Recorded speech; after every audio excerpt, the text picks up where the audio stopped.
Coming up on this week's show, the world's most obscure game is now playable for everyone. Turbocharge your Atari STE.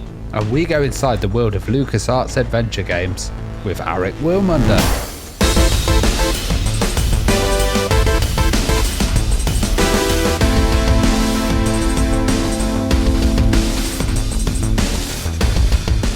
And the Retro Hour podcast is brought to you every Friday with our incredible mates at Bitmap Books. Now, of course, it is the Halloween weekend. Have you seen their new book, From Ants to Zombies, celebrating 6 decades of video game horror with more than 600 beautifully illustrated pages? We'll tell you more about that on the podcast in just a bit. In the meantime, you can check that out and the rest of their retro gaming collection at bitmapbooks.com. And with our friends at PCBWay. Now, of course, you know about PCBWay. As well as sponsoring YouTube channels and podcasts, they offer fully featured custom PCB prototyping with low-cost, fast turnaround quality boards. And they offer additional services like 3D printing and injection molding. And you know that PCBWay are massive supporters of the retro community. So get an instant quote right now at PCBWay.com. Hello and welcome to the Retro Hour podcast, episode number 401, your weekly dose of retro gaming and technology news with me, Dan Wood. Me, Ravi Abbott. And me, Joe Fox. And a very warm welcome to the show, the podcast that every single Friday takes you on a nostalgic trip back to the golden age of video games. Of course, brings you up to speed on all the big happenings in the world of retro from over the last week and brings you a veteran of the industry on for a special interview in the second half of the show. And I don't know about you guys, you feeling like you got a bit of a sugar hangover after too much birthday cake for the 400th episode over the weekend? I was wondering where you were going with that. I have a can of Monster right now, and I was like, how can he see me? Yep. I've got your webcam turned on, Joe. Put a bit of tape over it. But yeah, I mean, it was an incredible week last week. Just, celebrating 400 episodes. We're not going to go on about it too much, but thank you to everyone who got in touch to wish us well on social media. The voicemails we've got as well. It was just, very heartwarming to see so much love out there as well. And don't know about you guys, but I'm well up for 400 more episodes of this show. So long may it continue. And actually, the 400th episode celebrations continue into this week because I think we barely scratched the surface with Aric Wilmunder, who was our guest on last week's show, because we've got another full hour with Aric on this week's podcast. Yeah, this is a very detailed hour as well, because before we kind of talked about, the development and the SCUMM Engine and also like Aric's history. And in this episode, we're going to go into the games. And man, there were some amazing SCUMM Engine games. And I was thinking, some of the developments, like even just CD-ROM coming around at the time, were huge. But talkie versions as well is one thing that we discuss in there. And, getting the voices working with it, the kind of animation. Games like, Day of the Tentacle, which was just absolutely insane. Full Throttle as well, which is one that you've not played, actually.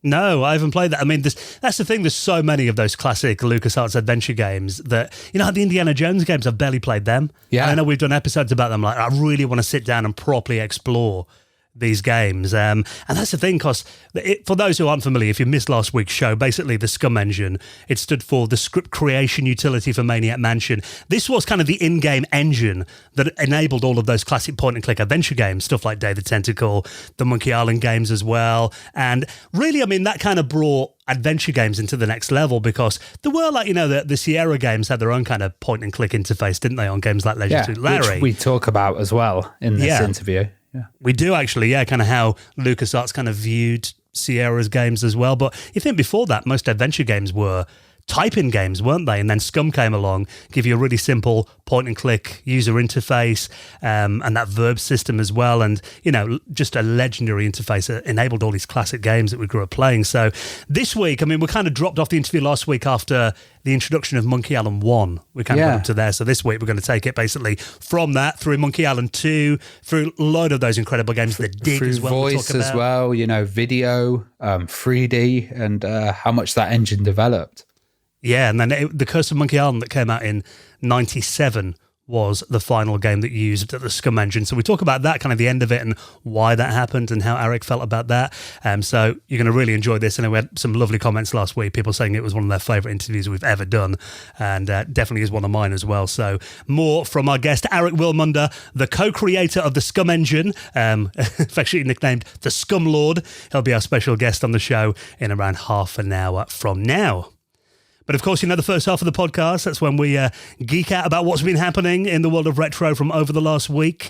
We're always there, feverishly looking at social media and checking out the blogs and YouTube channels. So, you don't have to catch up during the week. We do it all for you, and we'll bring you the headlines on every show. And this one, I was very interested to see.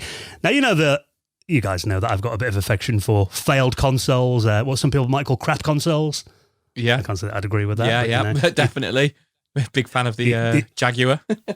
Yeah, well, the Atari Jaguar, which, it does get a lot of hate these days. I don't necessarily agree that it was a bad system. I just think that people got lazy with it and it just suffered from, basically bad management, bad marketing. There were some hardware flaws with it, admittedly. But, there was one game that if you played it back in the day, really proved what the Atari Jaguar was capable of. Because you go back to... It's, not that the Jaguar had much of a heyday, but when it was on the market... The Jag's version of Doom was actually considered to be the best console port. Now, I'm talking, of the contemporary systems.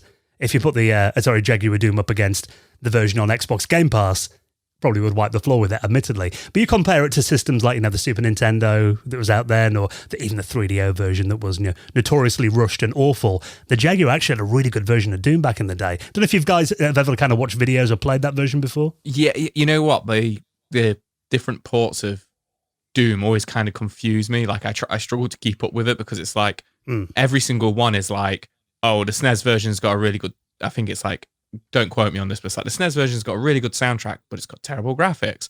The Saturn version has got really good graphics, but it doesn't have a soundtrack, or it's like the 32X one is like that. But the Jaguar one, it tends to be kind of all around pretty decent. Like it's got a decent soundtrack, it's got decent graphics, it's got decent frame rate and a decent screen like resolution kind of thing. It's quite funny, we had Dave Taylor on the podcast, EP401, and he talked about how when they were developing it, they were overclocking and they were playing with the Jag so much that they had to keep it in a fridge and kind of cool the units down, which just shows how much effort they put into that version of Doom. Well, I think the thing that really made it stand apart is, you're right on most points there, Joe, apart from the fact that it didn't have a soundtrack. That was what most people nicknamed it Silent Doom. Yeah. It was generally nicknamed back then. But the reason it was so good is because John Carmack from id Software actually did that port of Doom. And he said, at the time, he said, actually, the Jaguar's got some really interesting hardware. And obviously he made it sing with that port of Doom. But the fact that it didn't have that kind of legendary soundtrack on there was kind of something that a lot of people kind of mark it down for. I must admit, when I play that version of Doom, I actually don't mind the fact that it hasn't got the soundtrack on there, because to me, having that soundtrack, it gets a bit samey after a while anyway. And I think it actually makes it a bit creepier, being able to hear like all the enemies and the doors and stuff, actually makes it a bit more atmospheric. Yeah, sound, music. Maybe a little bit more I love the metal though, going through and rampaging is kind of what it was about for me. Well, that is true, and I mean, it is a part of Doom. That as soon as you hear that music, it's just linked to that game now, isn't it? Forever. But back in the day, the reason they said that the Atari version didn't have a soundtrack is because basically the system resources were fully allocated to the 3D environments and rendering it. That meant there wasn't enough processing power left over for music playback. Well, that is until today, because there are actually 3 new ports of legendary id Software FPS games that are now running on the Atari Jaguar. Now, the first one is basically an enhanced version of the original Doom, the original Jaguar title, with some extra features, including in-game music, finally. Now, this is a version called Doom Slayer Edition. They've also got stuff in there like a Pro Controller support as well, for the 6-button Pro Controllers that they released. It actually got re-released a few years ago as well. There's a cheat menu on there as well. I think the save games, there's like loads of stuff that basically added into it.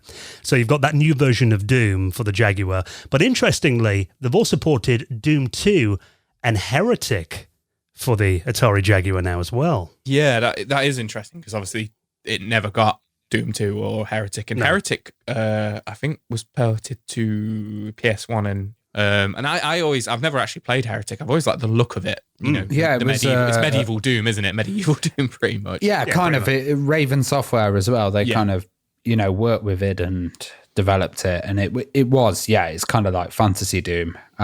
But really, I think it was a bit more advanced as well, from what I remember.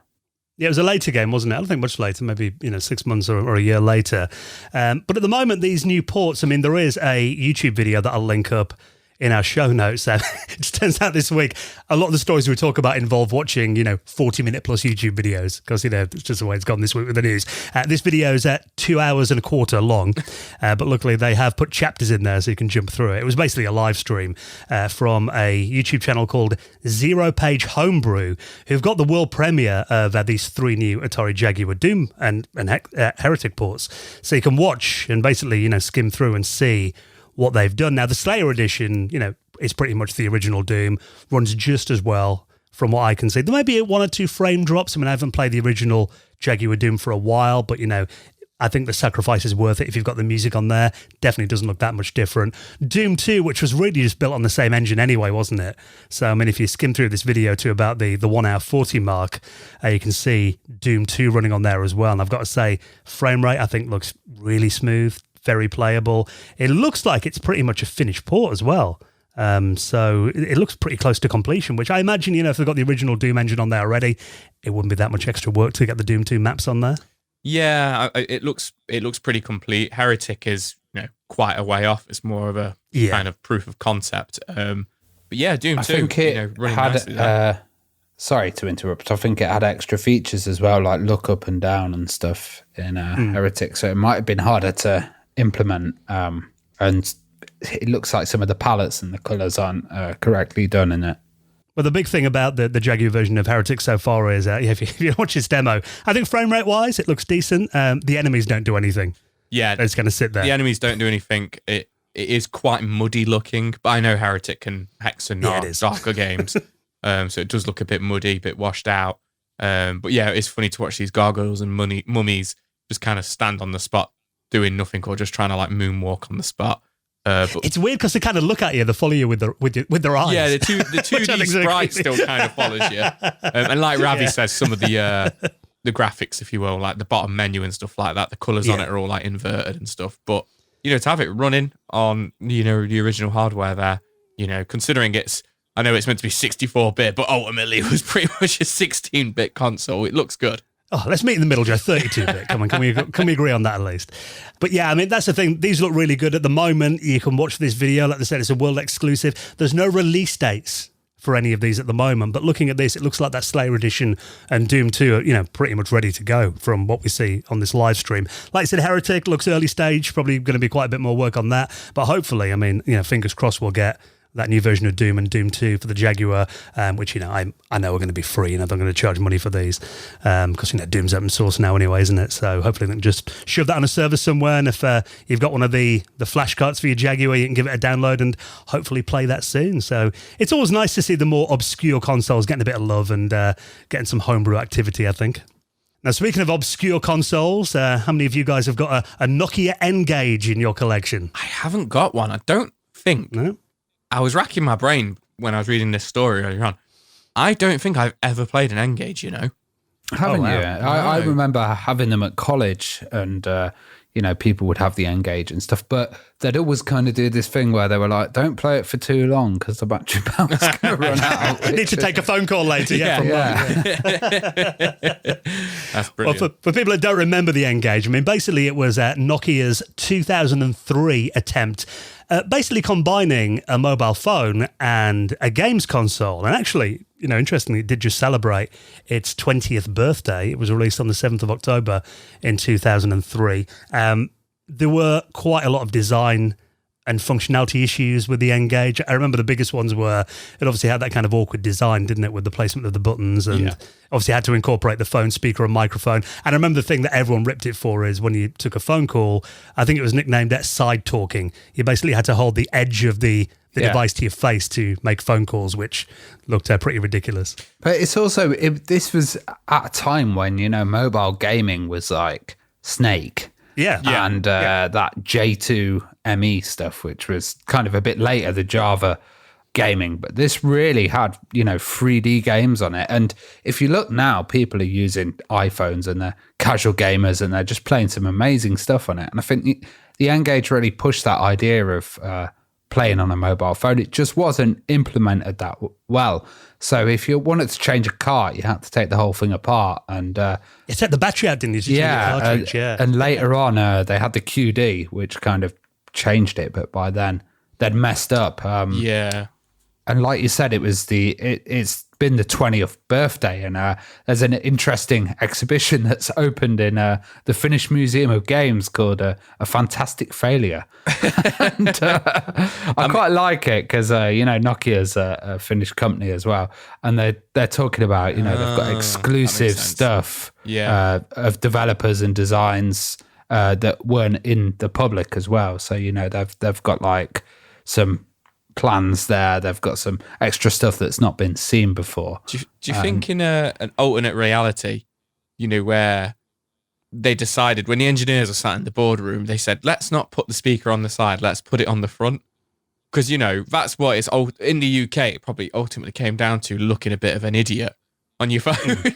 And in alternate reality, it was a success because they put the speaker on the front rather than on the side for taking calls. That changed everything. And it changed everything. And right now, in 2023, we're all playing our Nokia home consoles and stuff. Well, it's interesting as well. They're kind of saying that the Nokia's reputation was shaken as well because they said that, we've sold this many numbers, and it wasn't the numbers that they'd actually sold. It was the numbers that they'd shipped to the retailers. So, they were trying to push it to become a huge success as well. But then you had stuff like, the Gizmondo that followed afterwards, which that story is absolutely mental as well. So, but I think with these kind of casual, handheld, pioneering game phone kind of devices, it's pretty interesting, and I think it kind of did lay a foundation for titles to come out. I'm sure there were a few. I remember Tony Hawk's. I've got a list here. Tomb Raider. Call of Duty came out on it. Wow. Yeah. I thought FIFA was all right on there as well. Yeah, Tomb Raider was meant to be pretty decent. It was a fully 3D version of Tomb Raider, but the problem was the screen's vertical, so you literally couldn't see what you were trying to do when you're like platforming on Tomb Raider. Like, imagine playing Tomb Raider, but it's completely zoomed in to like just all you can see is Lara. I would have stuck to my Tamagotchi. I think the battery life was better. Well, I've got a list of some of the games that came out on X. I'm not that familiar with the library. I know that Tomb Raider, like you said, was considered good for what the machine was. But Tom Clancy's Splinter Cell apparently came out on it. Civilization was on there. FIFA 2004, FIFA 2005, Spider-Man 2, Tiger Woods PGA Tour 2. Elder Scrolls game on there as well. I forget which one it is, but I know it's particularly rare. It's the one that goes for a lot of money. Is on there. Oh yeah, the Elder Scrolls Travel Shadow Key. There you go. Yeah, it came out on there. Worms World Party came out on there as well. Yeah, like you said, Tony Hawk's Pro Skater. So there was some what we call AAA games. So it seemed like the industry was kind of behind it briefly, because I guess it did seem like a good idea.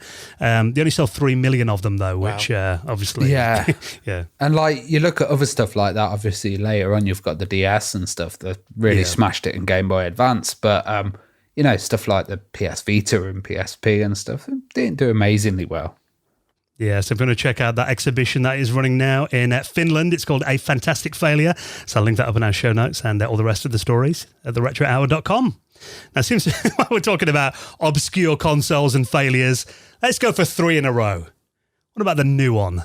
Now, we've done episodes actually about the new one before. You want to summarise what the new one was, Ravi, for people that might not be familiar with it? The new one was kind of a gaming system that was a standard. It was meant to be a standard built into DVD players, which would kind of use the hardware of the DVD player and also enable you to have gaming. And people like Jeff Minter were also working on there. So there's a great version of Tempest on there. There are quite a few games released, but they're very rare. Like I have occasional dreams of walking past a DVD player in a charity shop and seeing that Nuon symbol. Yeah, little logo in the corner. Yeah, just going by. Well, you said there was a few. There was actually only 8 games released on the new one. A very small commercial library. The controllers are very rare as well. Yeah. Yeah. Well, that's the thing. I think, these came out in, I think it was like 2001, they were on the market. Like you said, it was meant to be another attempt at standardizing game console hardware, a bit similar to the 3DO attempted like a decade before. Yeah. But obviously a massive failure. There's only really, I think it was mainly Samsung and Toshiba DVD like players. kind of DVD players produced by different companies, but with that Nuon standard on it. So, I mean, not many people have got these. And today, if you look at the prices on eBay, they are eye-wateringly expensive. If you'd have got one maybe 10, 15 years ago, they were quite cheap then. But like you said, I think the only way to really get one affordably now is to buy one off someone who just thinks it's a DVD player, essentially. So obviously, that's an obscure console in itself. But what about this game here that actually it could be possibly a contender for the most obscure game of all time, I think, Joe? Yeah, so this is Crayon Shin-Chan Free. I've heard of Shin-Chan. He's a, I think Japanese cartoon. I could be wrong. It's a manga and anime, apparently. Yeah. So, to get my head around kind of like this story, so the reason this game is so rare is it only came out in Korea. South Korea. And it only came out on the Samsung DVD N591 unit, which was the only model of a Nuon which was released in South Korea. And because of the Nuon is actually region locked, that's why the game became so obscure. Because so in South Korea, you got one DVD player that could play the Nuon, and then this one game that was exclusive to it. But on top of that, the fan base, now this isn't completely confirmed, but on top of that, apparently this Samsung DVD player, the N591, was also only released to a test market in one area in South Korea. So it's like you've got one unit of it, like one model of it, of the new one in South Korea, which was only released in one city. And it was also region locked as well, so you couldn't play it on any of the other Nuon devices. Yeah. So it just became this like incredibly rare game. I say game, but it's now been preserved online. For piracy, for the high seas, and emulation. For us to get our hands on and play, finally. It's what I've been waiting for. Well, there is a YouTube video that you can watch by Lito Skin, which is a long play, basically, of the game, which I've kind of been scrolling through the video. It kind of reminds me of like a crap version of the Simpsons arcade game. Yeah. I mean, in some ways. It surprisingly has a decent frame rate. Yeah, I think you're doing this game down a bit. It's got like nice hand-drawn graphics in a kind of Prappa the Rappery flat style, and I don't think it's as bad as it seems. It does look a bit PD initially when you look at it straight away, but I think maybe that's the manga style. You look at the main character, and he does look like a very kind of hand-drawn crazy dude. So I think it's fitting in that style. Have you watched, because if you watch the video, there's like a dog barking sound effect all the way through it as well that gets very old. I haven't watched it with the sound. Yeah, I didn't watch it with the sound either. Yeah, you probably did right not to. But yeah, basically it's been preserved now. Someone's removed the region lock. So that does mean, I'm not sure whether the new one had copy protection or whether you can just burn a DVD and kind of play it on your system if you've got one. Because obviously, the new ones are quite obscure these days, whether there's kind of much of a modding scene or EverDrives or whatever, I'm not sure, any flashcard solutions. But there is actually files that you can download now. You can download an ISO off archive.org. I was looking whether there's any Nuon emulators, and the only one I came across is one called Nuance. The last version of that seems like it was from 2007. Oh wow! There's a guy working on it called Mike Perry who sadly passed away when he was working on it. And there's a GitHub page where it says, here are the files. His family basically give them the source code to it, but it says it seems like nobody's picked up on this piece of history. So there's kind of no modern Nuon emulator. Although there is actually some updates on the GitHub from the last kind of year or so. Some people saying, can I help out with this project? So I think that would be worth revisiting. Please let me know if there is. I think there is no copy protection. Yeah, from what I've seen.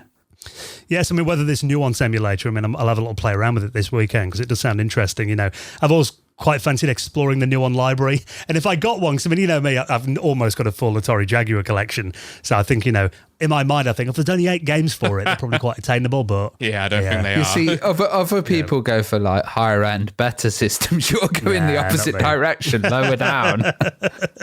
So it is nice to see. I mean, what is potentially one of the most obscure games ever, finally being available for more people to play. So if you want to download that file, I'll stick that in our show notes as well. Now, let's talk about the Atari ST, more specifically, the Atari ST-E. And I know some of our Amiga fans are going to be like, you heretics, how can you talk about that, Dan and Ravi? Thing is, though, obviously we're kind of known for being Amiga fanboys, unashamedly. We both have Atari STs, don't we? Yeah, I've got one recently. I'm loving it. It's a great system, yeah. I've had an Atari ST for about a decade now. And the big news on kind of the Amiga hardware scene over the last couple of years has been a device called the Pi Storm. Now, the reason these have become so popular is basically back in the day, if you wanted to soup up your Amiga, you'd buy what was called an accelerator board, which was basically a faster CPU, often with some extra memory that you'd have on a circuit board that you'd plug into the bottom of your Amiga, essentially. And they'd often be quite expensive, wouldn't they? Yeah, very expensive, actually. The whole market of it, for a long time, the accelerators... you could only buy second-hand ones as well. There wasn't any new ones being created. So, these second-hand ones, like the Apollo ones and Blizzard and stuff, would be massively priced. I mean, today we've got, solutions like the Terrible Fire cards that are, fantastic. And I've got one called the Warp 1260 in my Amiga 1200, but that uses a real, 68060 CPU. And the Vampires as well. The Vampires are out there, FPGA solutions. But the thing is, often these solutions are quite expensive. That Warp card that I've got in my Amiga 1200, if you were to buy that, kit it out, probably talking about £1,000, for an expansion for a 30-year-old machine. So these Pi Storms are basically a way to harness the power of the modern Raspberry Pi and use them as an accelerator on the Amiga. And these have been very popular with people that want basically to, soup up their machines over the last 2 or 3 years on the Amiga scene. But the news now is obviously the Atari ST community don't want to be left behind. So there is a great little video, which I'll link up in the show notes as well, from a YouTube channel called TechnoShed. And he's basically made the Pi Storm STE, which is a Pi Storm that basically fits inside the Atari STE and gives it a load of enhancements. Now, we were talking before we recorded, Ravi, about kind of our feelings on this, because I know you're not the biggest fan of these solutions. Yeah, I'm a fan of them because I think they're cheap, but which is good. It means more people can kind of play accelerated titles and stuff. I'm a bit of a purist, so I'll probably get killed for saying this, but I don't like the idea of putting another more powerful computer inside a computer to make that computer more powerful, if you kind of get what I mean. But I think I do like the idea that the Atari scene can also benefit from the Amiga scene and the hardware that's coming through. And I like the fact that it's all open source as well. I think that's really good, because a lot of these were like closed for a long time, and it meant, it kept prices up and stuff like that. So yeah, and I guess it's the way to go.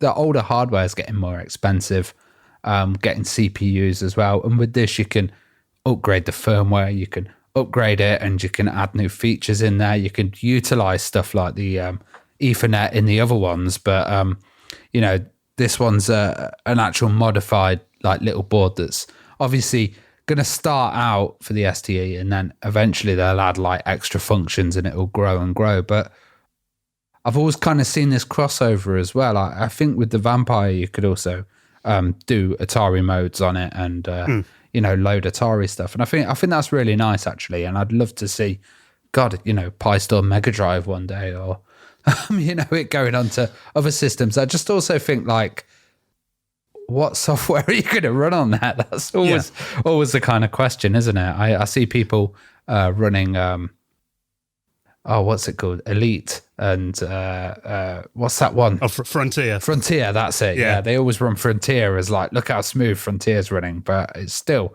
a pretty kind of basic title. I guess maybe rendering and stuff would be good. I don't know enough about the Atari ST software library to see anything, but I think it's good, cheap hardware that can do stuff fast, that's open source, big it up, Yeah, and if you look at the Amiga version, it does have some problems. I mean, there are some games that kind of don't work properly with it, and obviously it's kind of a work in progress all the time. You know, they're constantly improving it, and it's a hell of a lot better than it was like even a year ago.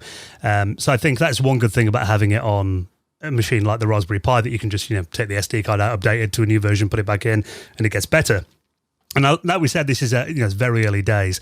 So basically, it replaces the Atari's 68,000 CPU, and it gives you stuff like HDMI graphics. So you've basically got graphics card in there. You've got more memory. It's currently running it with 128 megabytes of RAM, which is mad. I love for that. an Atari ST. And it's got 2 virtual hard disks as well, which I think is, for me, that's a big draw, because I haven't got like a hard disk solution on my ST. So I think the fact that this can basically have 2 virtual hard disks on there as well. Yeah, because I've got the Ultra Satan. And I was kind of using that, but that's a big clunky thing that you've got kind of sticking out the expansion port as well. So having like an internal one would be quite nice and a neat solution. Yeah, I mean, this is kind of all hidden away inside. And he said, in terms of performance, he runs, there is sysinfo available for the Atari ST, and it runs around 96 megahertz. He said, the performance is basically on par with an accelerated Atari Falcon. Which, for the price of a Raspberry Pi, which is about, 45 quid, I think. For compared to getting a Falcon, which is well over a grand. That's a bargain. And that's the thing, like, I talk a bit like a purist and stuff, but, if people can get more of an experience out of it and it's cheap, yeah, go for it, man.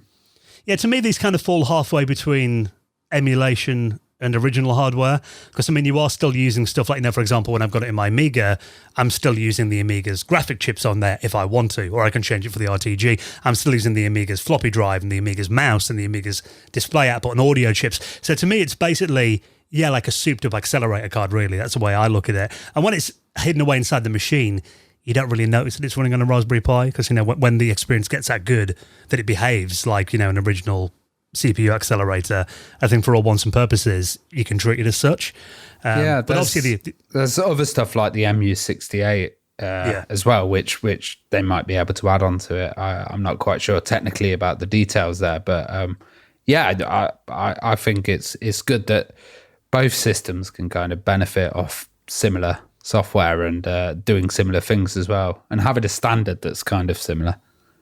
I mean, he's got some problems with it at the moment. He had to 3D print like a mount so it fits into the Atari ST's case, because there are space constraints in there, and there are a few like memory speed problems at the moment. But actually, there's a Discord server like you used to have. It's all open source, so I'll link that up if you want to join that and help test it out. And if you're a developer as well that wants to get involved in the PyStorm ST project, then that is all open for improving right now. So it would be nice to kind of see it getting up to the level of the Amiga one, wouldn't it? And you mentioned there about whether you could have PyStorm on the Mega Drive. And at first I thought, well, what would be the point of that? But I guess maybe you could have like a Raspberry Pi 32X emulation solution that you could plug at the Mega Drive. That's a good idea. Yeah, that could be quite nice. So, definitely I think, just having these cheap add-ons for retro systems, I think, more power to it. So I look forward to see what they do with that.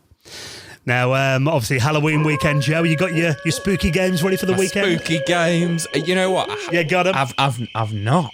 Actually, I've been playing Crash Bandicoot, so I need to.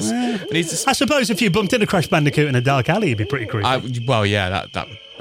Yeah, any game character, to be fair, I'd be a bit freaked out. But yeah, I need to spook it up a little bit. But this is the perfect way to get me in the spooky mood, or at least start getting ready for the spooky mood. This is Terabytes, which has just been announced, which is a documentary about the evolution of video game horror, or the evolution of horror gaming, if you will, which looks really interesting. This is by the same guys who did In Search of Darkness, which was a 3-part documentary, a kind of like all about the history of like horror in cinema and, in film and stuff.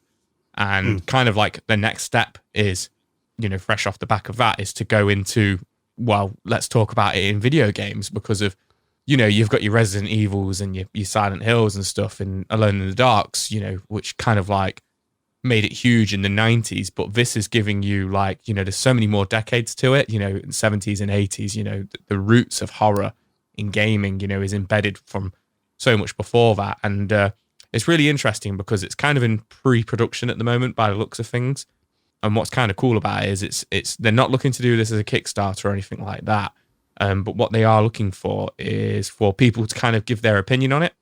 So if you go onto their website, which we'll put in the show notes, there's like a 3-step thing at the bottom, and then step 2 is to actually take a survey where they kind of ask, what would you like to see in the documentary? Would you like to kind of see the history of the storytelling, the history of the game design, kind of exclusive interviews, from the people who, made these games, starting with like 3D Monster Maze all the way up to, Resident Evil remakes of today kind of thing. Like, what obviously there's going to be elements of that throughout the entire documentary because of, these are In Search of Darkness documentaries. And, we actually had... They did the FPS one as well, didn't they? Yeah, they did the FPS one, which was like 4 hours long. These are really detailed, in-depth documentaries. So they cover so much in them. And, they're kind of saying, like, what do you want to see more of in it? Because we're going to see all of those things in the documentary.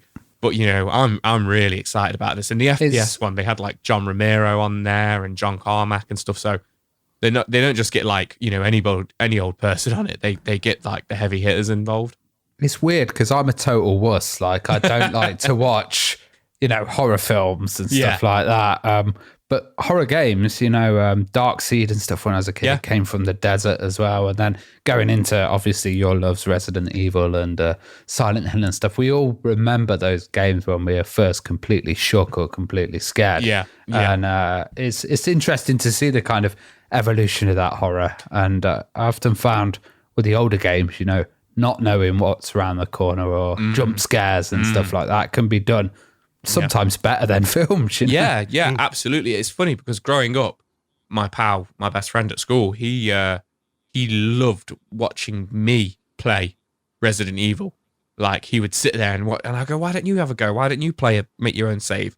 And he says, I can't do it. It's too scary. But the thing is, he could watch any film, watch people get ripped apart, by zombies, watch all these crazy films. But as soon as it came to the controller in his hands, he said it was too scary because if he was in control of getting the person killed, like it was like him getting killed kind of thing. It's like heart rate going up. Yeah, his heart rate and his adrenaline would get going and stuff. And it really got me thinking because I took the survey last night, I filled it in, and it said why, it's kind of like why horror games? What is it you love about them? And it was just like, my first answer that came to my mind was I just wanted to put because it's wicked, like, because I love it, but it really got me thinking, and it's because of, as Ravi just said, it's the adrenaline. It puts the controller in your hands, and it's what's round the next corner, and I've got to think about, do I have enough ammo or enough health or the balls to actually go around the corner and see what's around there. So yeah, really excited for this, and just need to get my act together for some spooky games for this weekend at Halloween. Well, I was playing the Resident Evil on the Oculus Quest last week.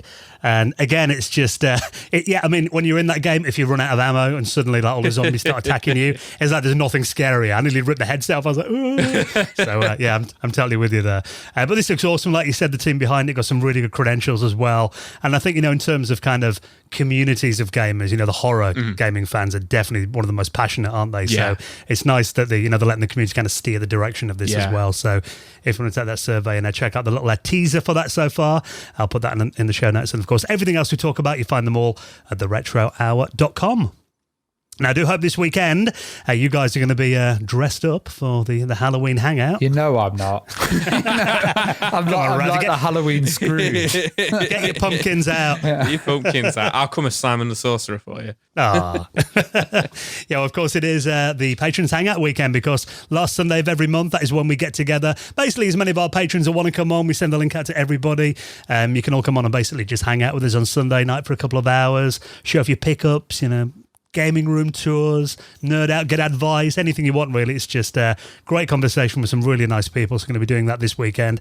And actually, we've just recorded the latest episode of our patrons only bonus podcast that we do for our gold members and above, the Retro Hour After Hours. And we went back to the year 1995. How much fun was it doing 95? Oh, you know what? There was so much to talk about in 95. And it was quite funny as well, because of, I love reflecting on those years, because we don't just reflect on what happened in that year, but we talk about where we were in life. And I had a bit of a crisis because of, I always assumed I don't know why that we got a PS1 brand new, when they came out in the UK, like 95. And as it turns out, with a bit of research in the games I got with it, it was actually more like 97. I was like, your entire childhood was a lie, Joe. As we were filming, as we were chatting, I was like, oh my God, my entire life is a lie. And we do video on the After Hours podcast. You can see Joe's face drop, and he realises that moment as well. So if you want to get access to that and all previous 38 episodes of the Retro Hour After Hours, you'll unlock those if you join us as a patron this weekend. And also we give you the normal podcast early, some weeks if I can get it edited in time. You get it ad-free. You also get around 10 minutes of extra content. We do a few more news stories. So a really good time to join us on Patreon, and all the details to sign up are at theretrohour.com, and hopefully we'll see you for the hangout this weekend.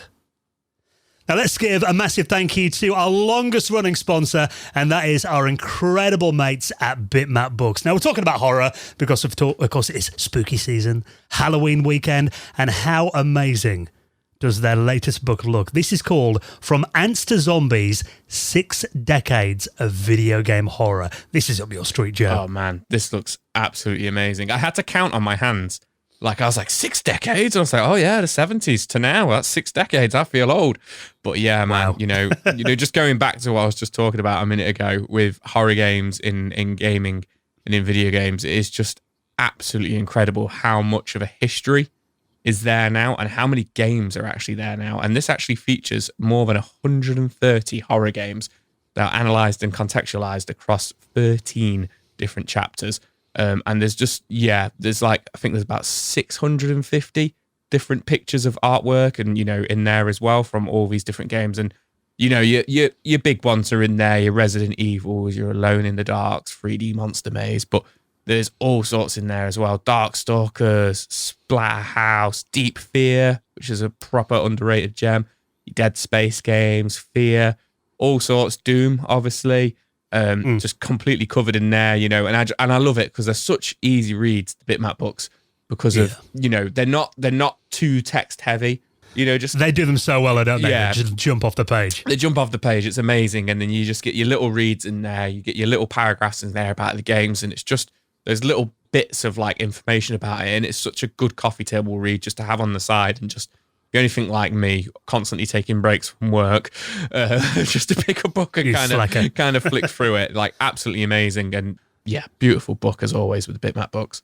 Yeah, so like you said, they just really, really do a great job at this, and it covers over 70 hardware platforms, basically from the ZX Spectrum to the Xbox Series X. Nice. So if you're a fan of horror games, you can get that book available to pre-order from 31st of October, so that is obviously Halloween, so you can get a notification on their website right now and check out the rest of their books as well, because we love Sam and the team there at Bitmap Books, who have sponsored our podcast for many years, so a big thank you to Sam and the crew there, and check out that book and the rest of them at bitmapbooks.com.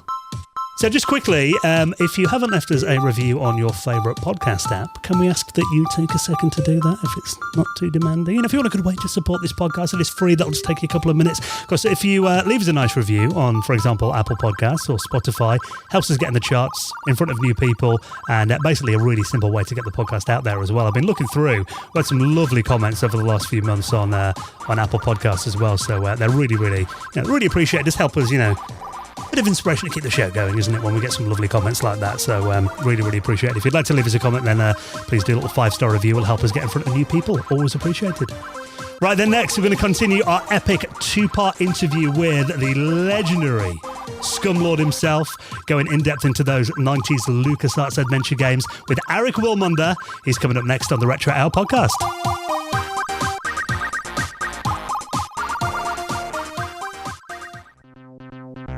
You're listening to the Retro Hour podcast, and it is time to delve into part 2 of our epic interview with Aric Wilmunder, of course, the co-creator of the legendary SCUMM Engine. Now, last week we finished the interview just getting into the first Monkey Island game, but obviously, as the 90s went along and technology was improving at a rapid pace, was it difficult to keep up to date with new graphics modes and new screen resolutions with the SCUMM Engine? Were you constantly improving it around that time? It was... So I think I worked on the SCUMM Engine for at least 10, maybe a dozen years.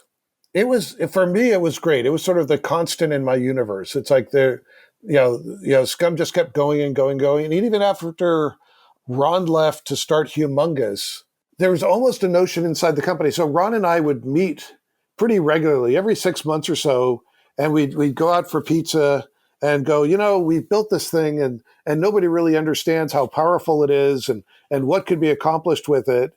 And, Ron decided to go off and start Humongous. He invited me up there, but I visited Seattle, and I kind of like sunshine and the warmth of Northern California where I grew up. And on one visit, I was there for lunch, and somebody made the mistake of saying, "Oh, you're so lucky. It's the first really nice day we've had all month." And it was June, and it was like the third week of June. It was like, no, that just wasn't my environment. But what I'm proud of is that even with the split, I both take a great amount of pride in the Humongous games and what they built using the system, and even more pride in the games that we continued to build within LucasArts.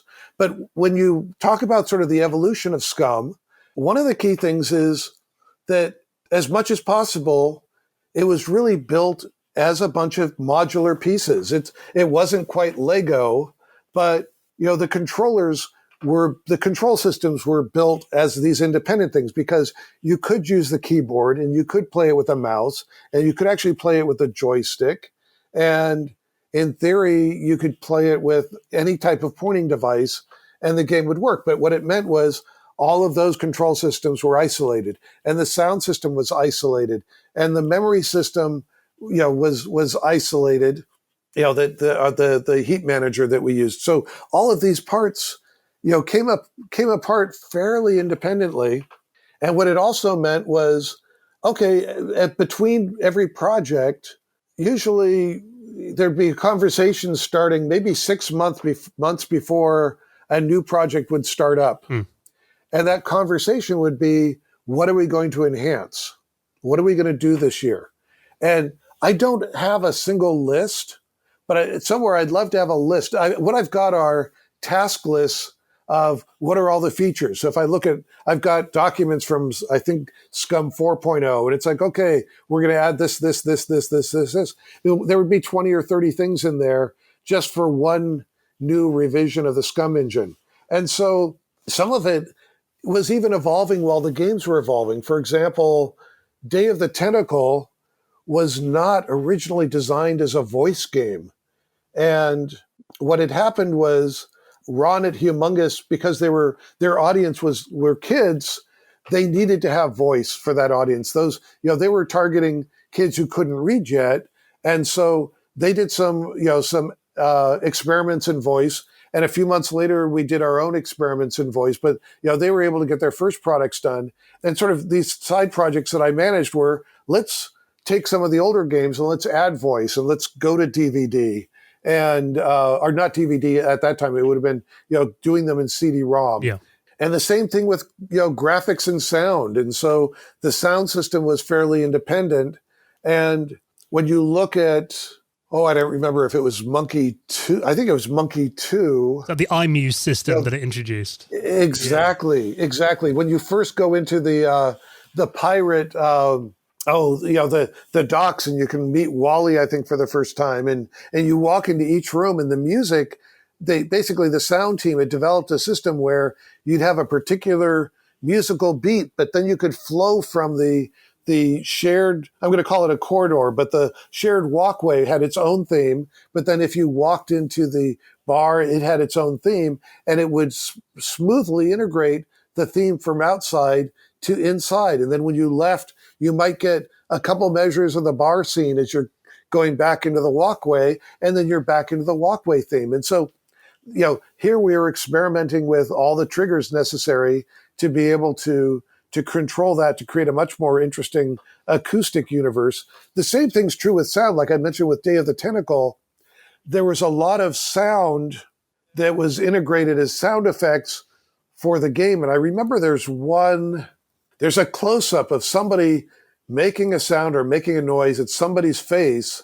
And because it had been done originally before there was going to be voice, they had this beautiful musical tone in the background, this note or this musical piece playing of this exclamation. And it was, as if it was going to ship that way on floppies, which may be the way it did.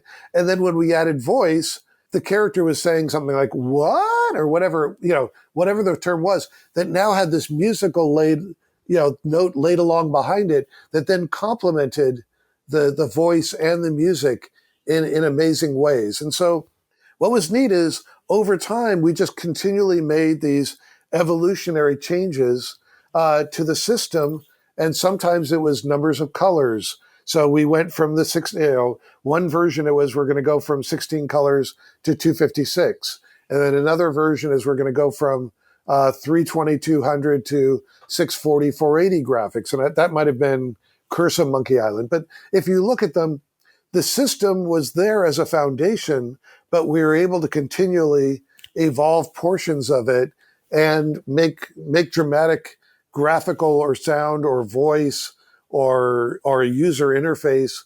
It was our wonderful sandbox that we got to continually play in and try making changes in as we were sort of evolving the games and evolving the system at the same time. And obviously Monkey Island 2, I mean, that was, an epic game when it came out. Biggest adventure game I'd ever seen. I mean, I mentioned, the amount of discs it came on and having to go and buy a hard disk, to really get the most out of that game on my Amiga. I mean, did for example, would Ron come to you and say, I want the engine to do this? Would you kind of work closely with him and, implement features that he wanted for the game, for example? How did that kind of work? Ron was primarily focused, so Chip had written the original SCUMM compiler, which was the language. And then Ron had been primarily focused on the interpreter, but we got to a point where the language didn't change too much. The basic commands of starting a sound or setting a sound trigger or walking a character, talking, those things didn't evolve as much as the engine underneath changed. There were occasionally, new features we'd put in and try. And we had a command, I forget what we called it, kludge command or something like that, where we could experiment with new additions to the language, and we'd put them in temporarily to basically try them out and then see how they work and evolve them, evolve the new commands without having to. Part of it was a lot of this was before we had really even decent networks. And so if I put in a new command, it meant I had to walk around with 8 floppy disks to give to 8 different team members. And then they'd have to rewrite all their old code and recompile it. It was just but it was much easier for me to just say, hey, I put in this one new command and you trigger it this way. It's kludge number 3. And then if it works the way you like it, I'll turn kludge number 3 into a real command later. But let's try it out this way. So I think where Ron was mostly involved is he wanted to focus on the gameplay and making the game great.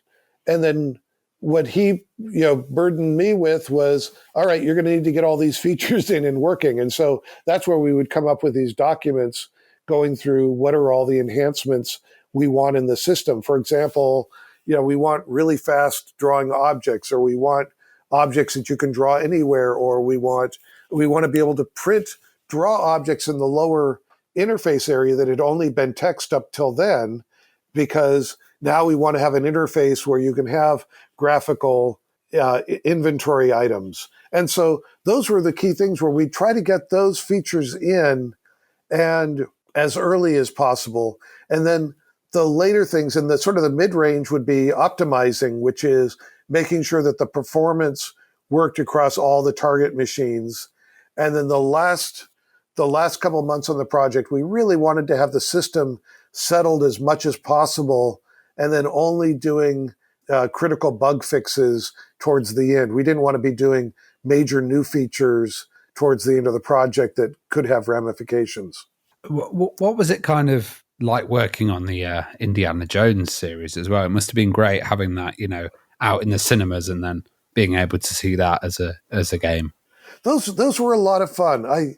There was one frustrating side, which was because I was building the engine, very often I knew the games from building the engine. The designers would come to me and saying, hey, I'm trying to do this thing, this effect. Can you help me figure it out? Can we move something this big? Can you rewrite something to make it faster? Whatever it is. But so often I knew what was going on both in the story and in the game. And so it kind of took away a little bit of that fresh part of playing the game for the first time, because I was always playing the game, from the beginning, all the parts that were there and getting to know them. There's even a puzzle that I remember in one of the indie games where there's a plug in the ceiling and you pull it and water flows down because you need to empty a room or something.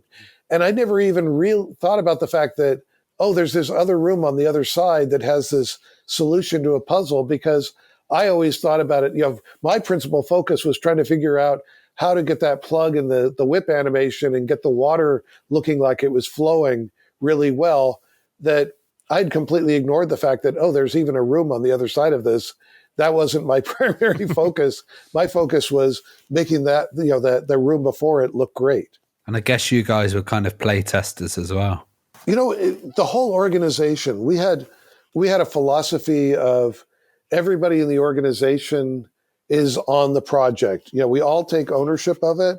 And if you have an idea, go ahead and share it. If if it doesn't get used, don't feel bad about it. I remember something in one of the products. I don't remember if it was Day of the Tentacle or one of the other ones. And I remember mentioning an idea to Ron and then walking into a room with the designers later. And Ron was telling him this great idea. And I was initially, it's like, well, he didn't say Aric had this great idea. He just said there's a great idea. And my initial reaction was, hey, I'm the guy who did that.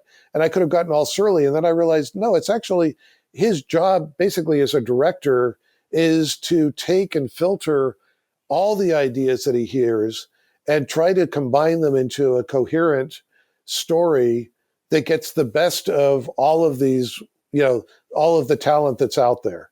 And so I think that is really what the whole organization was there from top to bottom. For example, because I ran the game engine, I was dealing with, at any time, I might be dealing, with the core test group, trying to, we've got this piece of hardware and something isn't working right, the cursor or the mouse or whatever. But I was also working with the test organization because we've already shipped this product and somebody's experiencing this issue. And, can we try to find a way to fix it? And I always took the attitude, which is, if one customer out there has an issue with the engine, there might be 100 people out there that had that same issue that didn't even take the time to report it. They just, took it back to the store. So if I could fix the issues that were in test and the issues in customer support, then I can be building an engine that will make even more customers happy, and making those changes and making the code cleaner so it makes better Amiga versions and better Sega versions and better Nintendo versions, et cetera. That was I think we had 12 different, and Mac versions. I think there were about 12 different platforms that we supported different versions of the SCUMM games on it at one point. That's a crazy amount of systems to support, isn't it, when you compare to today? It meant it was even more important for us to be doing what we were doing, because by isolating the graphics system from the sound system, from the controller system, it meant that because, for example, on the first PC game, we supported 5 different graphics modes. We supported black and white Hercules, 4-color CGA, 16-color EGA, MCGA, which was a new IBM mode that had 256 colors, but we only had 16 color art. But we supported that mode, and we supported Tandy had their own graphics standards. Yeah. So the fact that we were already supporting that many different graphics standards, in some ways I looked at other platforms like the Amiga as just extensions. And even when we moved to 256 colors, we wrote a whole bunch of tools that, while we were supporting 256 colors, we could color space reduce. So we would take the original artwork that was, say 256 color backgrounds, and then we could basically reduce those down to the 32 colors that we would use on the Amiga. And then I would actually write code that the characters not only used to on the PC would just know, oh, this color uses this color slot, this color uses this color slot. And when you only had 16 colors and they were fixed, that was great. But eventually the costumes contain the RGB codes, the red, green, blue colors for every color used in the costume. And it could actually look in the background and say, hey, what's the best color for me to draw myself in? So the same Indy that would say, walk around in a bright room, you could now put him in a cave and you would say, take the bright Indy with all of his animations, and now I want you to make him a little browner and a little grayer to put him in the cave. And he would then remap himself to the cave palette to find the best colors possible in that circumstance. So we were sort of moving into a universal color space that you could, if whether you had 16 or 32 or 256 colors, we were trying to pick the best palettes possible in all circumstances and give you the best gameplay we felt was possible on all those platforms as well. Yeah, and it always looked incredible. I mean, it worked really well, that kind of, adjusting the palettes on the fly, depending on the graphics system that you're working with. And if I'm thinking of, the industry in the late 80s and to like mid-90s, for example, you think of the two big players, obviously, in the adventure space were Lucasfilm / LucasArts and obviously Sierra. And, I know that Sierra were inspired by the SCUMM Engine, you could say, when they launched their SCI engine as well. I mean, what was that kind of rivalry like internally between Lucasfilm Games and Sierra? I mean, were you kind of looking at what they were doing, and was it a bit of a friendly rivalry? Was there some competition kind of going on? And what did you think of the games they were putting out? Well, sometimes it was friendlier than others. I remember attending one of the early game developers conference, and one of the developers at Sierra was there, and I made a comment, and she was a little less than polite in her reply. But, it went the other way. I owned Sierra stock. And part of the reason is, I'd get their quarterly or their annual reports. I would sometimes get, preview information on what their products were. So I took them seriously. But I also always voted for Ken, and I always voted down Roberta, whenever it came to like, which board members do you want? And it was just my little poke that, somewhere poor Roberta would go, well, why did you get this many votes and I got 3 less? I was always sort of hoping that I could sort of turn that little knife to create problems at Sierra. I have no idea. They probably never even noticed. But, we had different products and different philosophies, and they had some tremendous sales. We weren't that, I don't think we were big fans of their games, though, because we didn't really like their gameplay solutions. It's like, I don't remember if it was a King's Quest or a Space Quest. There was a tree with roots in it, and you had cursor controls to try to walk this path between the roots. And if you touched the roots, you would die. And so you would spend like half an hour going up, down, right, down, over, up, down, trying to walk, not touching the roots of this damn tree. And some of the deaths in their games were brutal, weren't they? They were really brutal to the player. Oh, they were. And there were puzzles that the only way you could solve a puzzle is you had to die to find out what the solution was. And then you could go back and it's like, what kind of universe is that? And I think we made fun of it at some point. I think in one of the monkeys, there's a Guybrush falls off a cliff. Yeah. And if this had been a Sierra game, he would have died. And instead, what we did was we paused for a long moment, and he comes bouncing onto the screen and says, "Oh, there was a big rubber tree down there," or something like that. And we didn't want the game to be hunting pixels and being killed off brutally every time. It was like that's not a game. Is sitting there with a baseball bat with nails sticking out of it, just waiting to abuse your customers. We wanted it to be good puzzles. I still love some of the puzzles, like in Full Throttle, where you're pulling the chain trying to get the gate open, and the gate keeps closing. And the solution is, you pull the chain and lock the chain in place, and now it's like those are like brilliant backwards puzzles to solve, and the solution is very rewarding. Where to me, it always felt like I'd pull out a Sierra game and I felt like, it I felt like I was being abused, not entertained. Yeah, I remember Leisure Suit Larry. You could die. Leisure Suit Larry 2. You could die at the airport by eating a sandwich that had a bobby pin inside it. I remember, and it'd just kill you. Different philosophies, and more power to them. They helped evolve the industry, and and I know that they must have fans. I know that there was a sadness when, certainly we were purchased by Disney, and I guess at one point, Disney basically decided to close down the group, and seeing the comments from the fan base, really, it was both sad and something that just gave me such tremendous pride, because they really did love so much the work that we were doing. And for many of them, the close, they were always like you, holding out the hope of maybe someday Brian will do a Forge, or maybe someday they'll do another Monkey, or they'll do another Day of the Tentacle, or whatever it may be. And that was sort of the final, there's no hope now. It's, they've been shut down, but they're still, Ron's still out there.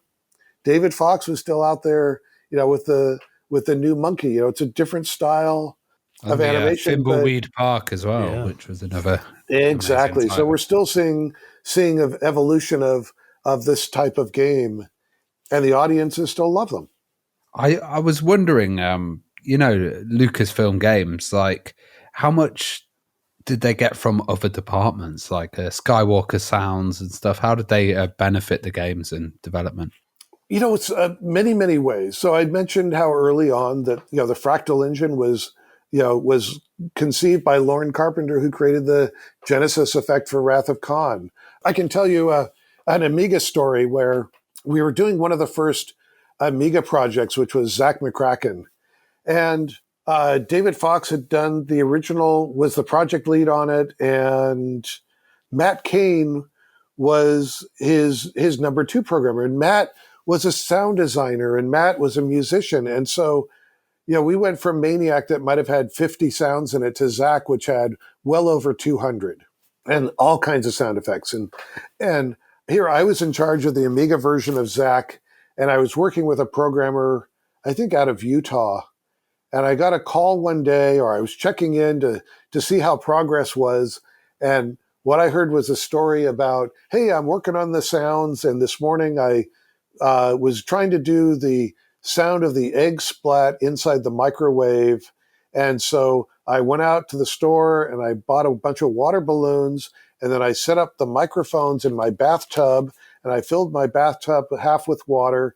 And now that I filled up the water balloons, and now I'm dropping the water balloons into the bathtub, and I'm recording this. And my in the back of my head, I'm going, this is one sound, and I've got 200 sounds. And he just spent his entire morning. So that's like 3 months on this project, just doing the sound effects. And I'm trying to get this thing shipped in the next, 30, 40 days or whatever it was. And this just isn't going to work. So I actually did 2 things. One was brought him to basically work out of my office for the next few weeks to get the project back on schedule. And then secondly, I worked with Skywalker Sound, and Skywalker had this amazing CD set, which a sound effect library. And if you wanted like footsteps, you'd go into it had a catalog, and it was like, what size shoe? Size 9. Okay, I could get, and it wasn't that detailed, but it's like I could get men's footsteps, women's footsteps, children's footsteps on snow, on gravel, on a boardwalk, it's like you wanted a sound, and you'd pull out this thing, and if the sound wasn't there, you were probably looking for something unnecessary. So, while I was waiting to have the coder, pack up and move out into my office for a while, I'd found, trying to find a way to solve this problem. I found that we already, within the company, we were already working on that problem, just for a different reason, is that Skywalker Sound did a lot of sound effect work. So I was able to get access to that and basically say, hey, let's just spend an afternoon. And I think we found more than 50% of the sounds just in a couple of hours. It's like, yep, that'll work. Just write them down on a piece of paper. Now let's go to the next CD, and we'll just skip tracks while we're going through our sound list compared to what's on the CD. And we saved months worth of effort on that. And I think just general inspiration. I think that overall inside the entire company, there were so many people that were doing inspirational work, whether, on the special effects side. I flew back on a flight from Las Vegas and was chatting with the guy next to me. And I think he might have noticed, I had a company shirt or a company jacket on. He said, let me introduce myself. I'm working with you guys. I said, what project? And he was working on the technology for Casper. And he'd worked for this company that initially was doing motion capture, but they were doing things like, I've got a paramecium swimming around inside a Petri dish, and we're applying a certain chemical to it, and we're using tracking. And it used to be you'd literally have some intern come in and on a piece of paper draw an X where the paramecium was swimming around, because they wanted to know, was a good reaction, a bad reaction? I don't know exactly, but it's like they got to do something better than this, because so they developed a camera that could then track it, and then they took that on stages and stages to the point where you could now do the black bodysuit with the reflective balls on the elbows and the joints, and turn that into a 3D model with a lot of work at the time. And so that was being used for Casper, and he invited me over to see their equipment, and I went back to our organization, and they were working on Dark Forces or Jedi Knight, and I basically said, "Hey guys, I can get the studio for an afternoon. Would you like to try some 3D motion capture?" And it was like, "Sure, that sounds great."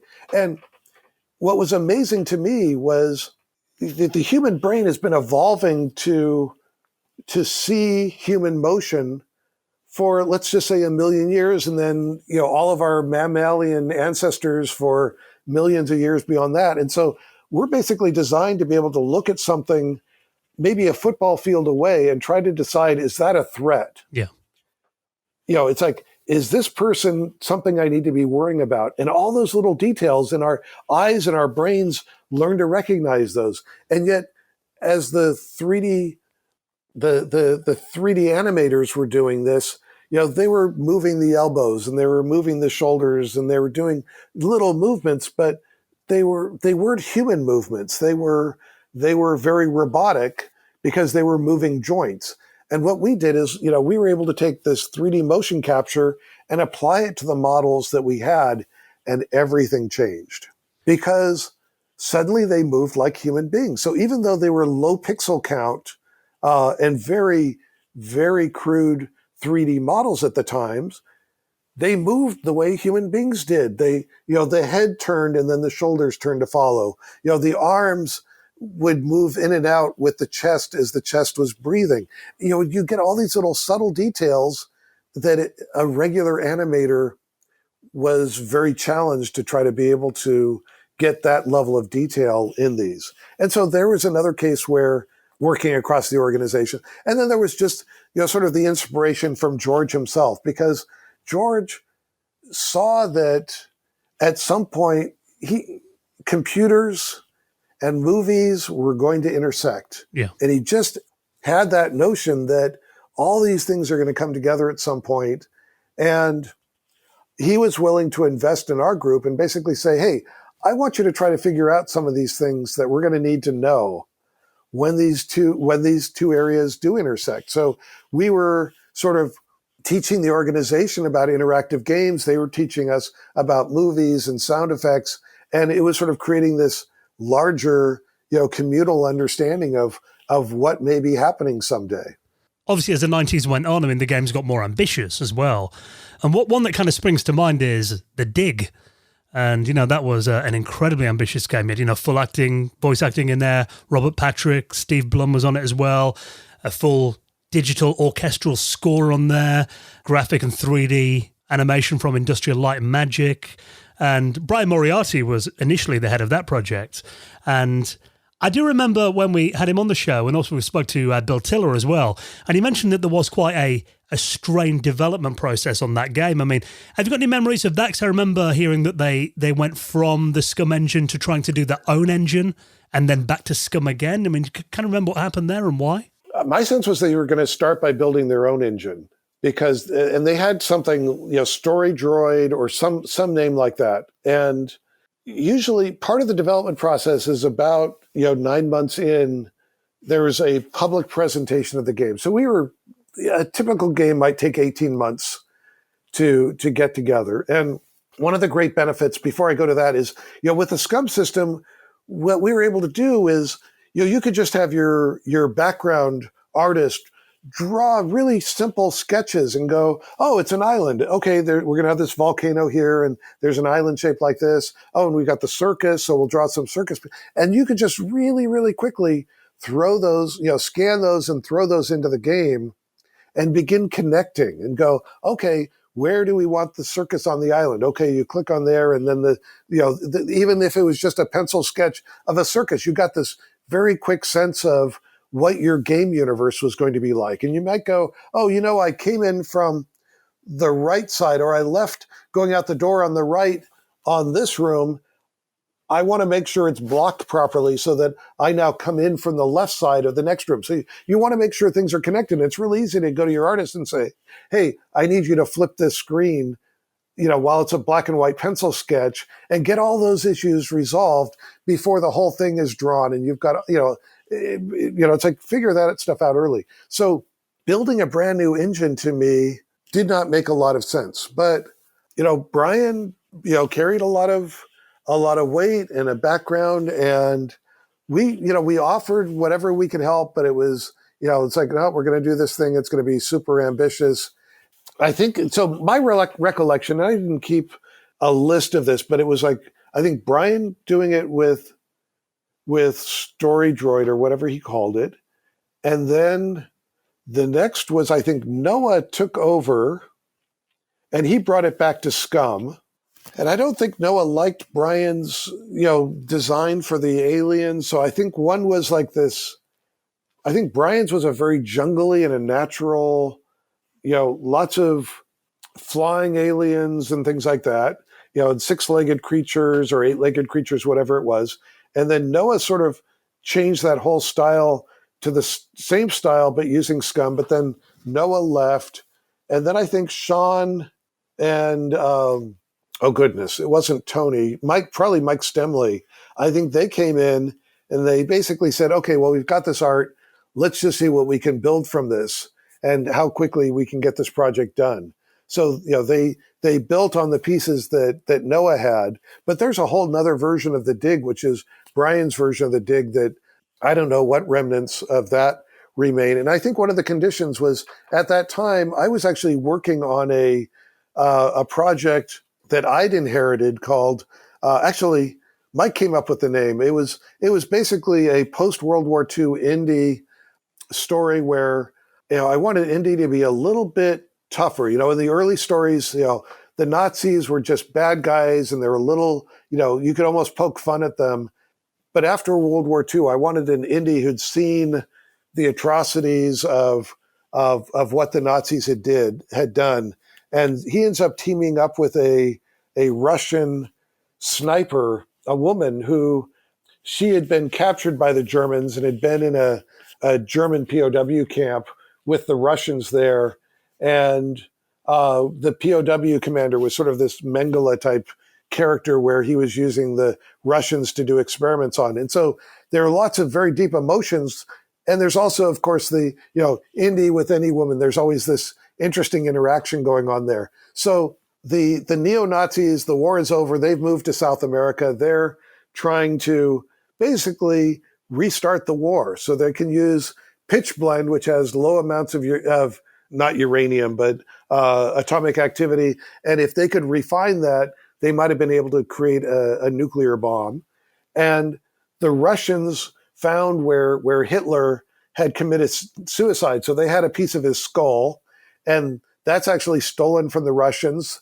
And so So the neo-Nazis have got this thing, and they using that piece of Hitler's skull, want to bring Hitler back, uranium back, and what was the third part of it? Oh, there's another piece that could create, basically, people could resurrect as themselves, or they could reincarnate over and over again. And so that piece ended up in Tibet, and there's a Tibetan monk who's basically reincarnating, but he's protecting that piece. So there's this story that I was developing, and I was going to work with a Canadian team to build that.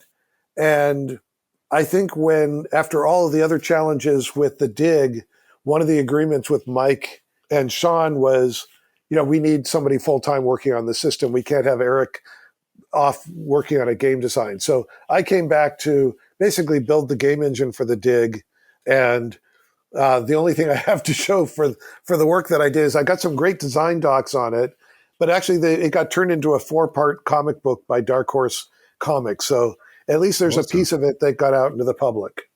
Well, I also remember the kind of complete change of style into the comic style as well with the SCUMM Engine. You mentioned earlier, Day of the Tentacle and the talking in there, and also how absolutely amazing Sam and Max was. But the kind of insane moment for me was when I saw Full Throttle for the first time with that amazing video intro, and my jaw hit the floor. And how much did the kind of insane video engine help with Full Throttle and SCUMM? Yeah, that was a game that somebody would boot it up inside any organization, and the music from the Gone Jackals, and people would just like, it's like, what the heck's going on? And they would, you'd hear these stories when people first saw it and just being completely blown away by that. So Insane was Vince Lee's engine, and Vince I'd hired internally to do our Amiga programming. And I came into my office one day, and Vince was talking about this new project, and I hadn't heard about it. And he'd had dinner with our corporate president at the time, and it's like, oh yeah, we might get some funding to do this. And he was all excited about doing it. And I went into the president's office and I closed the door, and it's like, can you tell me about this dinner you had last night? Because I've got one of my engineers who's, starting up on a new project, and I haven't even heard about it. And he kind of tried to back out a little bit. It's like, oh, I didn't really offer him the job. And I said, well, do you think he might have the impression? Well, yeah, he could have that impression. I said, the project is great. I said, just next time, let me know first. So Vince built Rebel Assault and Rebel Assault 2 and built the Insane engine. So he had sort of seen what I had done building SCUMM and isolating the machine independent code. And I think he took it up to another level because he built those were great games as well. Just amazing breakthroughs, and getting it to run on some of those early CD-ROM systems that really weren't well, the specs for those were not as well designed as you would hope. And some of them, they would interpret the specs differently. So things that worked on some CD drives wouldn't work on others. And Vince eventually ran into a whole series of CD drives that just could not load data and run the game at the same time. So he moved the entire game to run out of interrupt. So it was basically, the clock would click every once in a while, and he'd do all the graphics and everything else. And then the main code was doing nothing but loading the data. That's all. So he completely flipped everything upside down just to get it to run on these certain CD drives that were so badly designed, in my view. So, that technology existed. And after Rebel 1, Vince basically rewrote the system, documented the system. And I think even it was after Full Throttle. So it was for Curse of Monkey Island. I actually took the SCUMM engine and took the bottom part of the code and rebuilt my engine to run on top of Vince's Insane engine, because I figured, he was a really good coder and had solved a lot of problems. And we wanted certainly to have that streaming technology properly integrated into the SCUMM engine. Throttle was basically two engines. So it was the SCUMM engine and the Insane engine, and you would go in and out. So literally you'd load up the Insane engine and you'd run the opening, and then you'd load the SCUMM engine in, and then you'd find Ben inside the dumpster trying to get himself out. So you know, every time you'd go back and forth between the engine, it was the two engines separated, but by I think it was and the whole interface, the whole interface as well was completely different. And it was kind of like, wow, this is still a SCUMM game, but it kind of didn't feel like it because it pushed it so far. Right. So you had that whole, what was it, like a tattoo interface, you know, with the fit, you know, so it still had some of the verbs, but now they were done, you know, in a different manner. And, you know, and that was one of the things that, you know, the system itself, I think, was pretty remarkable in its versatility. You know, Hal Barwood had a background in movie making. He had directed Dragon Slayer, and he was basically able to, on day one, walk in, and we taught him this, you know, the SCUMM system, and Sean and Mike as scripters, and I think Ron Baldwin and a couple of other scripters with him did Indiana Jones' Fate of Atlantis as his very first project. And that is one of the most ambitious, you know, adventure games that had ever been built, and it's done beautifully. And yet, I know that there are times Hal still felt that the SCUMM system was, you know, had limitations. It's like, wait, you just built the biggest thing in the world. And I think one time he described using SCUMM as like trying to push an elephant with a pencil eraser. It's like, you know, it's like, it still takes too much work. It's like, well, but you haven't seen anything else. You're only comparing it to what you know. And everybody who tried to build something else, you know, went and struggled with it. And, you know, there was certainly the first version of the Dig. We also saw Tim with his experience with Grim Fandango, which was, you know, again, an adventure game, but with a non-adventure game system. And I'm still wondering, you know, should that have been done with SCUMM? I don't know. That was the residual engine, wasn't it? The Grime engine, wasn't it? It was Grime. Yeah. And I look at that and go, you know, could I have given it a percentage and gone, could you have built 95% of that? And I just needed to put in 3D actor drawing. But, you know, the lesson that I learned is I never forced anybody to use the system. It was always their choice. It was, you know, if whatever they were wanting to build with it, I would I would support them in any way I could. I'd put in the features that they wanted. One example is, I think at the end of Fate of Atlantis, there's this beautiful fade where Indy and Sophia are in the submarine at the end, and they're looking at a sunset, and that sunset fades into a night sky, and then stars appear, and then there's this, you know, shooting star that goes across it. And they were convinced, it was like, oh, the SCUMM system is too slow. I can't do this fade. Well, as it turned out, it was just the way they were doing the fade was mathematically very complicated. And you just needed to find a new way to do it where you do the calculation one time, and then all you have to do is do addition after that. And so it could have been done in SCUMM. It turns out the interpreter never ran more than 1 or 2% of the CPU. It was usually, you know, the larger percentages were the graphics engine and, you know, drawing the pixels and drawing things out to the hardware. The interpreted language was basically pennies, you know, of the time spent doing the calculations. But in this case, yeah, doing multiplies and divides on every single red, green, blue pixel color combination.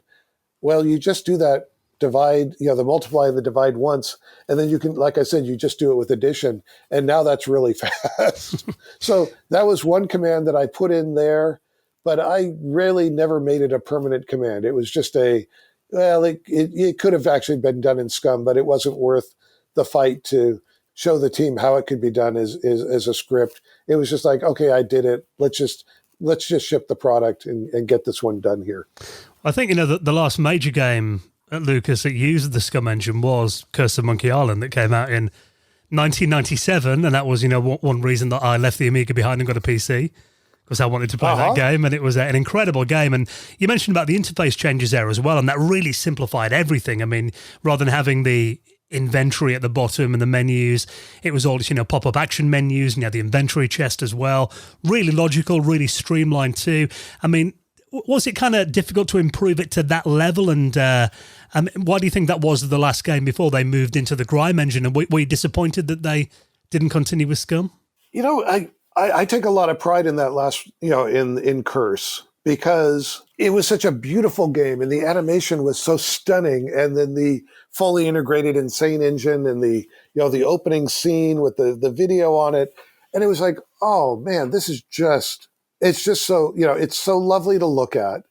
And the one thing though that I really wish I had found time to do was I wish I could have rewritten the animation system using splines and basically, letting the artist actually define the animation in curves the same way they do that in a lot of, cell-based animation, where you could basically say, oh, here, let me just pick 3 points and draw the curve. And the reason you'd want to do that is now I could take and I could scale those 3 points mathematically very quickly, and it would still generate the same curve. And now I could have gone from 640/480 to 800 by 600 or whatever resolution, and these characters would still have beautiful, fine lines, but drawn between them.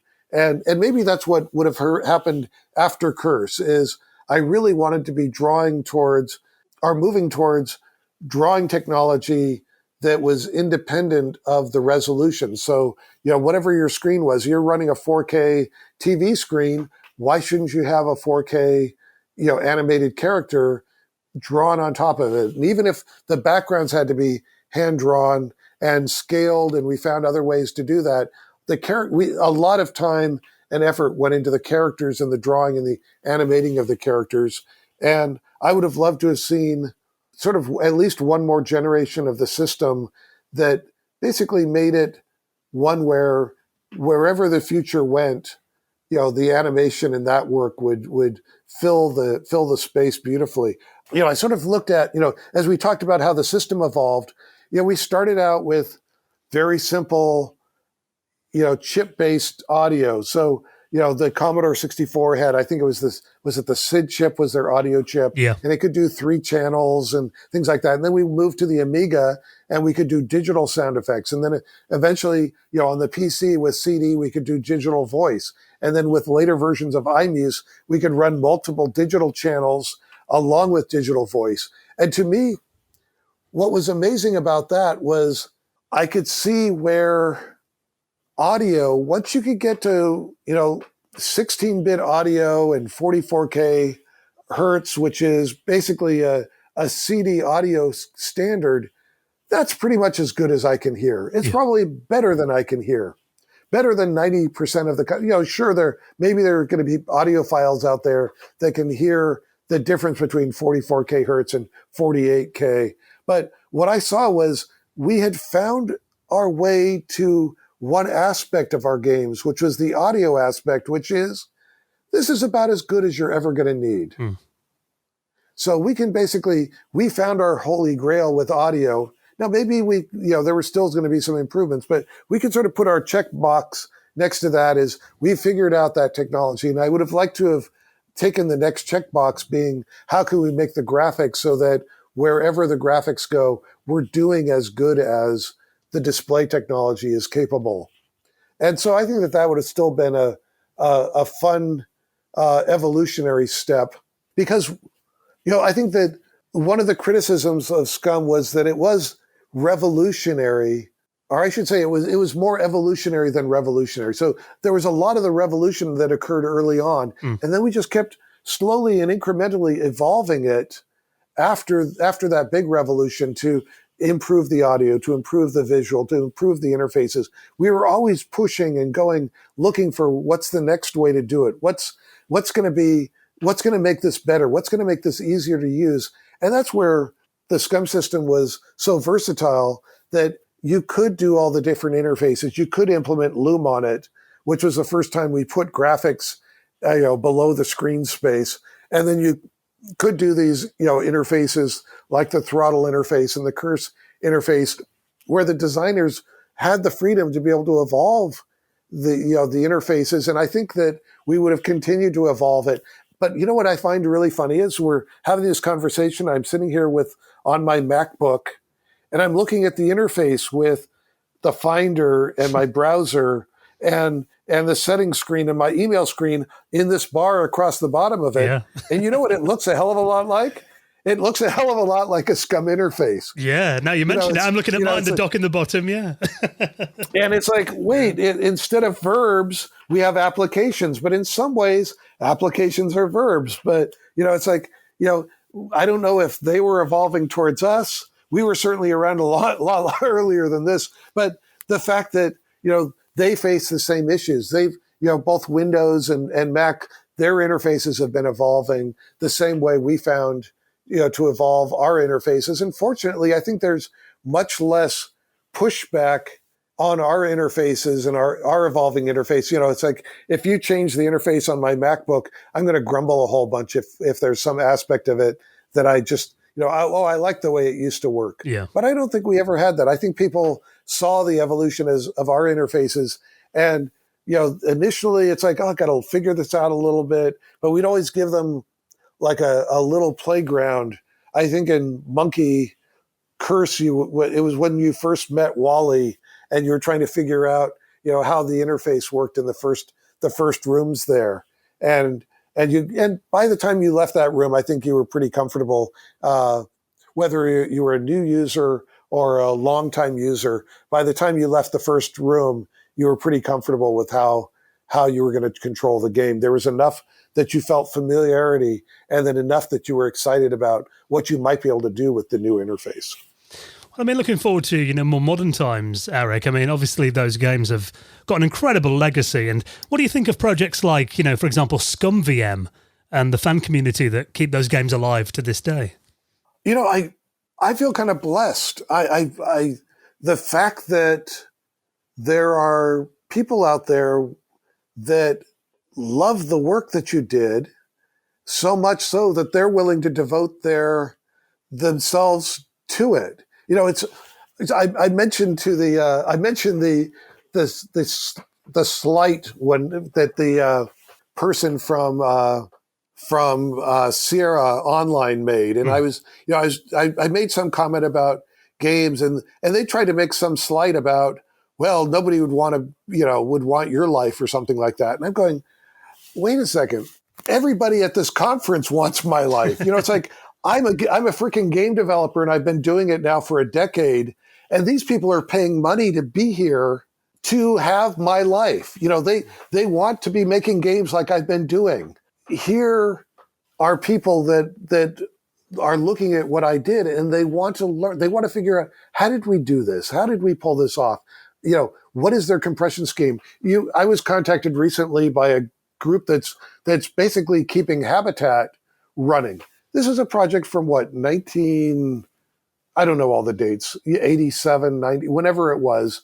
And they want to basically preserve the very first MMORPG, which a word we hadn't even invented at the time we were doing it, as basically as a historical piece. And they're finding things, there was a complete code dump that they'd gotten their hands on, and they were finding things in there with my fingerprints on it and asking me about, it's like, oh, I completely forgot about that. And then they'd send me this folder. It's like, here's an entire directory with my name on it, with all these things in it. What do you know about this? And it's not, heady isn't quite the right word, but it's, knowing that people are trying to preserve this. When I came from the cinema background, and one of the things you learn about cinema is how much of cinematic history is lost.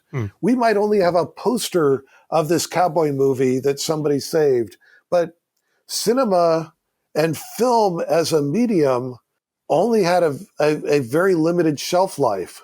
So many of the black and white movies are just gone. Nobody preserved them, and they sat on shelves, and the cellulite that they were made from deteriorated, and the silver, began to flake off the material, and there's no way to get that back. It's like playing music. When I was a musician, you sort of learned that you would play a piece and then it would disappear into the ether. It's gone forever, except maybe in some vibration in the universe, does that piece of music still exist?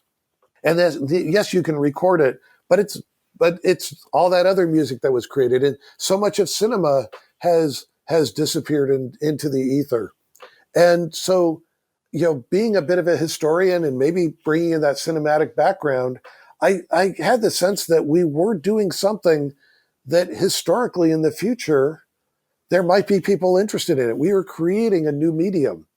And so there were documents that I'd saved and documents that are, right now back at the LucasArts archives, all the old game design documents where somebody may want to look back at this and go, what were where did this concept come from? I've tried to keep the source code and the scripts for the various systems. Part of it was for my own CYA in a way, because I was always fearful that somebody was going to go, hey, Aric, I know you haven't worked for the company for 10 years, but we've decided we're going to try to build a new version of this. And we're sure hoping that you've got, you know where we can find the code for this. It's like, well, yeah. So it's very rewarding that people like the groups doing ScummVM see this as history and are working to preserve it, which to me is remarkable. And, I think recently I asked about like all the Humongous games, because so many of those were built on the Scum system as well. But they've sort of, drawn a boundary layer of, primarily focusing on, the Lucas adventure games, but all of the children's games, I'd love to see those preserved as well, because those systems were in many ways very close, if not nearly identical. Certainly the very first versions of their games, I could run them on our system with no changes at all, and their games would run on the Lucas version of Scum. Yeah, and I think it is really important that they are preserved, and, absolutely incredible that they are. I mean, speaking personally as a kid that grew up playing the games that you're responsible for, and guys like Ron and Brian, I mean, they were games that influenced my formative years and made me fall in love with video games. And, without those games, I wouldn't be doing what I'm doing today. This podcast wouldn't exist. So I just want to say a big thank you, Aric, and for the amazing work that you did. And also a huge thank you for coming on and sharing some of your insights and memories as well. It's been absolutely incredible to talk to you. Well, it's absolutely my pleasure. And hopefully someday somebody will get together and say, we want to talk to you about all those podcasts and tell us stories about the people that you met and talked to. And again, congratulations on your 400th. That's really quite an achievement. Here's for the next 400. Yeah, here's to it. Thank you so much, Aric. It's been absolutely incredible to talk to you. It's been a pleasure. My pleasure as well. Thank you.